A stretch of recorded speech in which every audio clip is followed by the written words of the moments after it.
Types of ion. ठीक, मतलब कि मेटल में किस प्रकार के आयन बनते हैं, धन आयन या ऋण आयन, या फिर नॉन मेटल में किस टाइप के आयन बनते हैं, धन आयन या ऋण आयन। तो क्या होता है बच्चों, देखते हैं यहाँ पे एक हम सोडियम धातु ले लेते हैं, बाय उसके 11 परमाणु क्रमांक होगा और 2 8 1 इसका इलेक्ट्रॉनिक विन्यास होगा। तो बच्चों क्या होगा, सोडियम के पास कितने इलेक्ट्रॉन है, 11।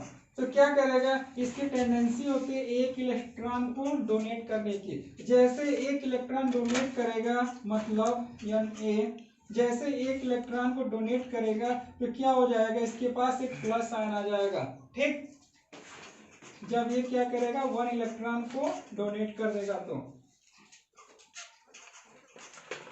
इसी तरह अगर मैग्नीशियम है, मैग्नीशियम का कितना होता है परमाणु क्रमांक 12, तो 2 8 2। तो क्या करेगा, इसके पास टेंडेंसी होगी कि 2 इलेक्ट्रॉन को या डोनेट कर दे, तो इसके ऊपर कितना प्लस आ जाएगा, Mg2 प्लस। ठीक, तो कह सकते हैं कि जो धातु होते हैं वो क्या बनाते हैं, पॉजिटिव आयन। पॉजिटिव आयन को बोलते हैं केटायन, केटायन। ठीक, जो पॉजिटिव आयन होते हैं वो केटायन बनाते हैं। केटायन का मतलब होता है इलेक्ट्रो पॉजिटिव, इलेक्ट्रो पॉजिटिव, इसी को बोलते हैं धन आयन।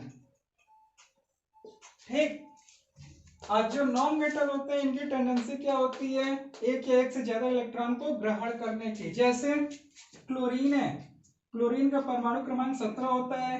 ठीक, इलेक्ट्रॉनिक विन्यास बनाओ 2 8 7। ठीक, तो ये क्या करेगा, अपना 7 इलेक्ट्रॉन तो किसी को देगा नहीं, ये चाहेगा कि एक इलेक्ट्रॉन और लेके इसके बाद कोष में क्या हो जाए, 8 इलेक्ट्रॉन हो जाए और स्टेबल हो जाए। तो इस क्या करेगा, एक इलेक्ट्रॉन को एक्सेप्ट करेगा, यानी कि अगर क्लोरीन एक इलेक्ट्रॉन को एक्सेप्ट करेगा तो इसके पास क्या हो जाएगा, एक इलेक्ट्रॉन की अधिकता हो जाएगी, तो इसमें क्या आ जाएगा, Cl माइनस आयन।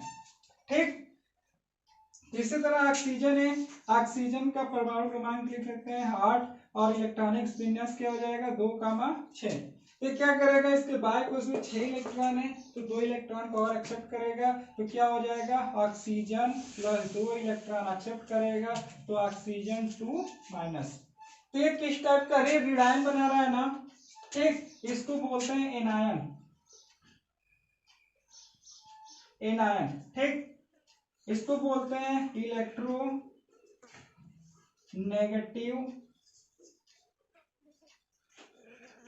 आयन। ठीक, ये होता है इलेक्ट्रो पॉजिटिव आयन, ये होता है इलेक्ट्रो नेगेटिव आयन। ठीक, हिंदी में इसको बोलते हैं ऋण आयन। ठीक है, अब हम चलते हैं एटॉमिसिटी की ओर।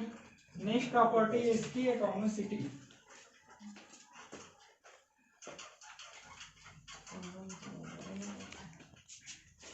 एटॉमिसिटी,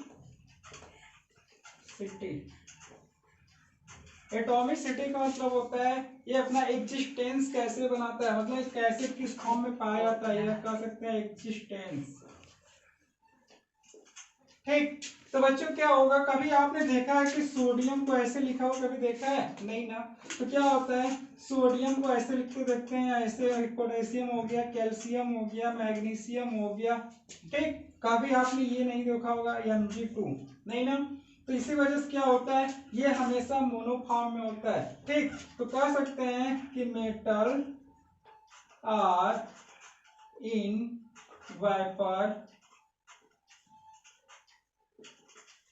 इन मोनो एटॉमिक फॉर्म। ठीक, जो मेटल्स होते हैं वो क्या होते हैं, मोनो एटॉमिक। मोनो एटॉमिक का मतलब होता है अकेला, अकेला अकेला रहता है। ठीक, जो धातु होते हैं वो क्या होते हैं, मोनोफॉर्म में होते हैं, मतलब अकेले होते हैं। इधर नॉन मेटल की ओर देख लेते हैं।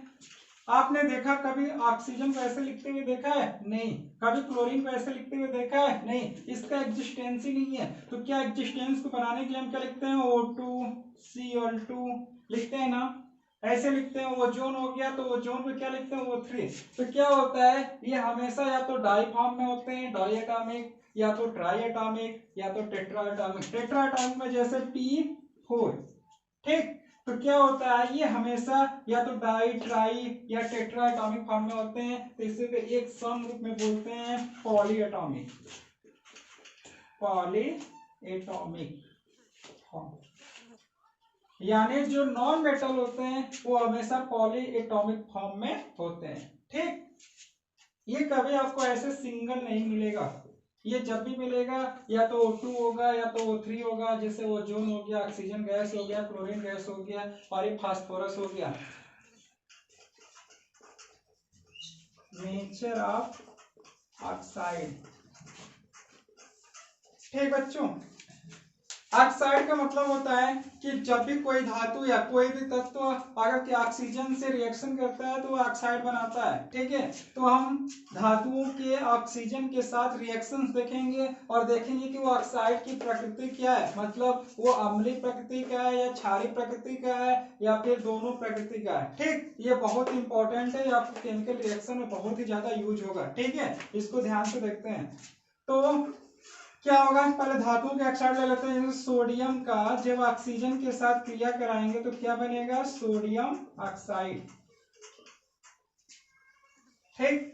इसी तरह अगर पोटेशियम का, इसको बैलेंस करना मैंने सिखा दिया, आप लोग बैलेंस कर लेना, ठीक है। जैसे अगर पोटेशियम का ऑक्सीजन के साथ क्रिया कराएंगे तो क्या आ जाएगा, पोटेशियम ऑक्साइड, ठीक। उसी तरह अगर कैल्शियम का ऑक्सीजन के साथ क्रिया कराएंगे तो क्या बनेगा, कैल्शियम ऑक्साइड, ठीक है। मैग्नीशियम का करेंगे तो मैग्नीशियम ऑक्साइड, ठीक। इधर अगर करेंगे हम, जैसे नाइट्रोजन का करें तो नाइट्रोजन डाई ऑक्साइड, अगर सल्फर का करें तो सल्फर डाई ऑक्साइड। बच्चों देखो ध्यान से, ये जितने भी ऑक्साइड बना रहा है ना, ये सब क्या है, नेचर किस टाइप के हैं, ये सब बेसिक हैं। बेसिक बेसिक मतलब होता है क्षारीय, ये सब क्या है, क्षारीय प्रकृति के हैं, ठीक। तो कह सकते हैं कि जो धातुओं के जो ऑक्साइड होते हैं, यानी जब धातुओं को ऑक्सीजन के साथ क्रिया कराया जाता है तो ये क्षारीय प्रकृति के होते हैं, ठीक। अब इसी तरह क्या होता है, जब नॉन मेटल का, यानी जैसे नाइट्रोजन गैस का और सल्फर का जब ऑक्सीजन के साथ क्रिया कराएंगे तो ये क्या बनेगा, अम्लीय प्रकृति यानी एसिडिक, ये क्या बनेगा, एसिडिक प्रकृति का होगा, ठीक, यानी अम्लीय प्रकृति का, ठीक है। जो धातुओं के ऑक्साइड होते हैं वो क्षारीय प्रकृति का, और जो नॉन मेटल यानी अधातुओं के जो ऑक्साइड होते हैं वो अम्लीय प्रकृति का होता है, ठीक है। कुछ इसके एक्सेप्शन से वो भी देख लेते हैं हम।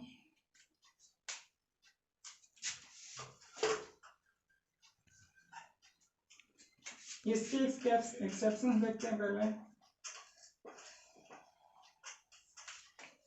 ठीक। जैसे CrO3Mn2O7, ठीक, अम्लीय प्रकृति के होते हैं, अम्लीय प्रकृति, ठीक। ये जो क्रोमियम जो धातु है और ये मैग्नीज धातु है, जब इनका ऑक्सीजन के साथ क्रिया कराया जाता है तो ये अम्लीय प्रकृति के होते हैं, ठीक।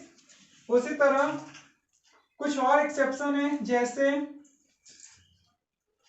Lead oxide, zinc oxide, aluminium oxide Al2O3, ये सब क्या होते हैं, उभयधर्मी होते हैं, उभयधर्मी, ठीक।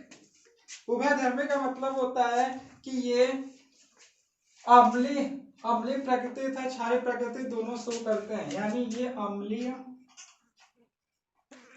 और क्षारीय प्रकृति, ठीक। ये अम्लीय और क्षारीय दोनों प्रकृति के होते हैं, ठीक। इसको बोलते हैं उभयधर्मी ऑक्साइड, ठीक।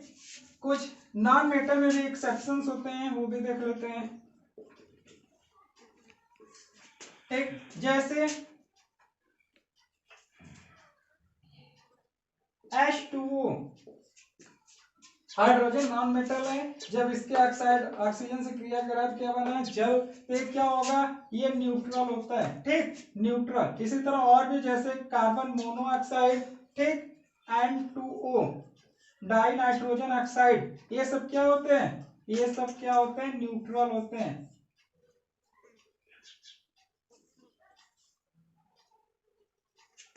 इनकी प्रकृति ना अम्लीय होती है और ना ही क्षारीय होती है, neither acidic nor basic।